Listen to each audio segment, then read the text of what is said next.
I'm afraid Devin Booker is going to finish his career as one of the most underrated shooting guards of this era. For about nearly a decade, he's been a model of consistency as being one of the best scorers and offensive players in the NBA. But as we all know, media day comes around towards the beginning of the NBA season, and I can't help but feel like Devin Booker has been slighted a very good roster for him to compete year after year. He's been consistently one of the best shooting guards in the league and a top 20 player in the NBA over the past few seasons, and it just doesn't feel like he's had the proper roster built around him outside of those early 2020 seasons to help him compete and really show the NBA his talent. This is somebody who had 70 points at 21 years old. 70 points. So in this episode of At the Buzzer Sports, we're going to be talking about what makes Devin Booker so good and what is the proper roster that should be built around him so he can contend season after season. Over the past 4 seasons, Devin Booker has averaged 27 points per game, 5 rebounds and 6 assists on a 59% true shooting. And over those 4 seasons, he's been one of the most consistent mid-range scorers and shooters, one of the best off-ball players, and he has become a much better post scorer and passer throughout those seasons. But this will now be the second out of those past 4 seasons that Devin Booker will be overtasked of being the main primary creator for an offense. I feel as though Devin Booker is used best when he's being played off the ball, being able to attack closeouts with his pull-up mid-range shooting, being able to spot up for 3-point shots, being able to attack mismatches, and being able to create in the middle of the floor. And this was shown best when he was playing with a primary guard of Chris Paul. Chris Paul had an MVP caliber season in 2021 and was able to take some of those responsibilities away from Devin Booker. That's why we saw a very efficient scoring game and a much more diverse set of offense. One of the drawbacks for Devin Booker not being the creator for an offense is I don't feel as though he puts enough pressure on the rim. Over the past few seasons, he hasn't been able to get to the restricted area as much as you would want him to, especially in the 2021-2022 season and this season past. In the 2021-2022 NBA season, Devin Booker only shot 11% of his shots from the restricted area, and you can say the same thing over the past season. And a lot of that could come to him not being the best at getting past his defenders in isolation. A lot of his shots from the restricted area come off DHOs, come off ball actions, being able to cut to the basket and be used as a threat off the ball. And I think he's really good at that. Being able to cut to the basket and being able to threat the defense with your pull-up mid-range shooting and your catch and shoot ability is always going to create more shots at the rim. But Devin Booker won't be able to do that if he's going to be the main creator for an offense. He uses a lot of that on-ball creation to create mid-range attempts, and he does a really good job of getting defenders on his hips and being able to elevate over taller defenders and still knock down shots. He has a really good touch around the rim, and he has a really good running floater. And I think that is something that can still be a focal point of the offense, which is Devin Booker getting to the rim without the ball in his hand. Because even though he does not get there as much as I would like him to, he's still shooting 71% inside the restricted area over the past 4 seasons. In the 2021-2022 NBA season, Devin Booker averaged 27 points per game, 5 rebounds, and 5 assists. He also shot 46% from the field, 38% from 3, and 87% from the free throw line, shooting 51% inside the arc on a 57% true shooting. And some of the things I noticed the most was his relocation was amazing. His off-ball play was really good. He always found spots within the defense that he can elevate and get clean shots off, whether it was cutting to the basket, flashing to the middle of the floor, or being able to come off pin downs and play in DHO. But again, a lot of it felt like it was on jump shot variants. Even in pick and roll, it felt as though Devin Booker was very quick to come up for the pull-up mid-range 3 out of the pick and roll, especially against drop coverage, which again, that's not a terrible shot because he did shoot 38%, but you would love to see him get to the mid-range a little bit more. You would love to see him get to the free throw line a little bit more. You would love to see him get to the restricted area a little bit more. Even when he was getting downhill, it just looked like he was settling for a running floater or a pull-up mid-range shot more than actually getting all the way downhill, which at the time reflected in his free throw attempts. Devin Booker only averaged 5.3 free throw attempts per game, which would be the lowest since his rookie season. But there was still a lot of value in Devin Booker's game. Being one of the best mid-range shooters in the league and one of the best mid-range scorers in the league provided a lot of value. And it didn't matter how much he was necessarily getting to the rim because he was not the primary creator for this team. His role was to be one of the best shot makers in the league, be an efficient off-ball player, and be efficient inside and outside the arc. And I say he completed that pretty well. But in the 2023-2024 NBA season, I believe Devin Booker was the best he ever was. In that season, Devin Booker averaged 27 points per game, 5 rebounds, and 7 assists. He also averaged a 61% true shooting, shot 69% in the restricted area, and 52% as a mid-range scorer.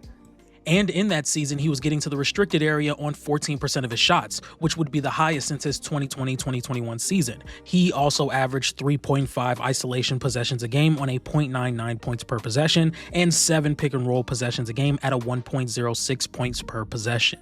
And the reason I believe this was Devin Booker's best offensive season is because he added a lot of things to his game, whether it was passing or playing out of the post. He really got better at being able to make kick-out passes, lob passes, and lay-down passes, especially within the middle of the floor. Being able to pass out of the post, being able to pass out of pick-and-roll opportunities, being able to be that pull-up mid-range shooter that he is, and also a really effective off-ball player. But why hasn't this resulted in much wins? Over the past 3 seasons, the Phoenix Suns have only won 1 playoff series, and I think a lot of that is due to the lacking of ball handling and playmaking at the point guard position. Devin Booker in 2023-2024 was the Phoenix Suns point guard, and yes, he did get a lot better as a passer, but I do believe Devin Booker is at his best when he's able to score on and off the ball. In the Devin Booker, Kevin Durant era, the Phoenix Suns were lacking serious rim pressure, and I feel as though that is something that Devin Booker needs to play with so he can capitalize on his relocation ability and catch and shoot ability. So how would the perfect team around Devin Booker really look? I don't necessarily think that this was the best team that you could have put around him. Yes, you have Kevin Durant, who is a top 10 player in the world, but both of these guys operate around the same part of the floor.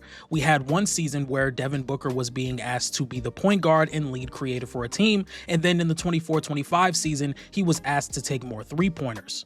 Over this past season, Devin Booker was asked to take 38% of his shots from 3. That is the highest in his entire career. We know Devin Booker can knock down 3-point shots, but he's best in the mid-range. He's best operating in the middle of the floor, whether it's out of the post, whether it's in turnaround jump shots, whether it's in the pick and roll, or whether it's off the ball. Devin Booker works best into that 10 to 16 feet to the 3-point line type of area.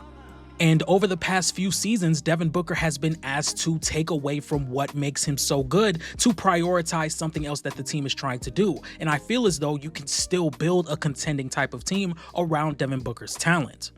So in my opinion, here would be some of the things that Devin Booker needs the most. A ball handler that can put pressure on the rim and get to the free throw line consistently. Wings that can guard and space the floor to give Devin Booker more opportunities to cut to the basket and play in the mid-range. He would also need a 2-man candidate at the big man position, whether it's a guy that can play in the DHO or make short roll decisions or just be an effective finisher around the rim, and not even in the restricted area, but in the paint non-restricted area as well. Somebody that can have a really good push shot or somebody that can make decisions in that short roll area. And also a playmaking and passing guard, or not even just a guard, somebody that can also take decision-making responsibilities away from Devin Booker so he can play more off the ball. The first person I would think about to pair next to Devin Booker would be Franz Wagner, somebody that can play in the pick and roll, make multiple different passes, and put elite pressure on the rim. Franz Wagner is one of the best finishers at his position at over 70%, and he brings a lot of valuable defense at his position. Devin Booker's backcourt mate is going to be Andrew Nembhard. I wanted to go with someone who can score with the ball in their hand, can also play at the point of attack, and somebody that can make reads consistently. So in this lineup, we have Andrew Nembhard, Devin Booker, and Franz Wagner. Guys that can score with the ball in their hand, guys that can make plays consistently, and now you have a starting lineup with 3 ball handlers who can attack closeouts, create shots on their own, get to the rim, and get to the free throw line. I think Andrew Nembhard's game gets underrated throughout the regular season. During the playoffs, he always seems to turn it on, but throughout the regular season, he's known as one of the best point of attack defenders in the league and has a very efficient mid-range shot. He can also score with a multitude of different ball handling situations and a multitude of different pick and roll situations to where he can pull up in the mid-range and get to the rim. And he also loves physicality, whether it's on the offensive side or the defensive side. He can finish through contact and he can initiate contact, and he can also absorb contact really well at the point of attack. And at the center position, I went with Isaiah Hartenstein. This is someone that has one of the most efficient touch shots around the rim, and this is someone that can play in DHOs and make lob passes to other bigs. He can find cutters, he can find shooters, all within the middle of the floor, and he plays really well in pick and roll. He's run a lot of pick and roll scenarios with Shai Gilgeous-Alexander, being able to make reads in the middle of the floor and finish around the rim efficiently. And last but not least, I decided to go with Aaron Gordon at my starting power forward spot. This is someone who has improved significantly as a three-point shooter, shooting 43% from three on about 3 attempts per game. This is also someone who could be very versatile defensively, showing abilities to guard on the perimeter and guard around the rim with his strength and foot speed. But he also plays on the baseline very well, and that works really well with a guy like Isaiah Hartenstein, who has the playmaking chops to make passes and lob passes around the free throw line or in the middle of the floor. So my starting five to build around Devin Booker would be Andrew Nembhard at my point guard position, Devin Booker at my shooting guard position, Franz Wagner at my small forward position, Aaron Gordon at my power forward position, and Isaiah Hartenstein as my center position.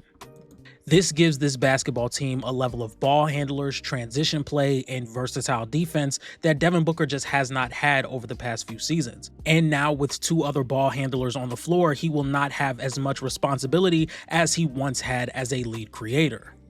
And I think in the West or the Eastern Conference, a starting five like this would have a real possibility of making a deep postseason run, and that's all the chance Devin Booker needs.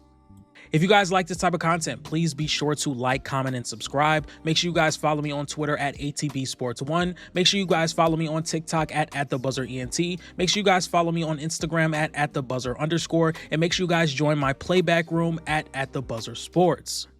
And with all that being said, I will see you guys next time. Peace.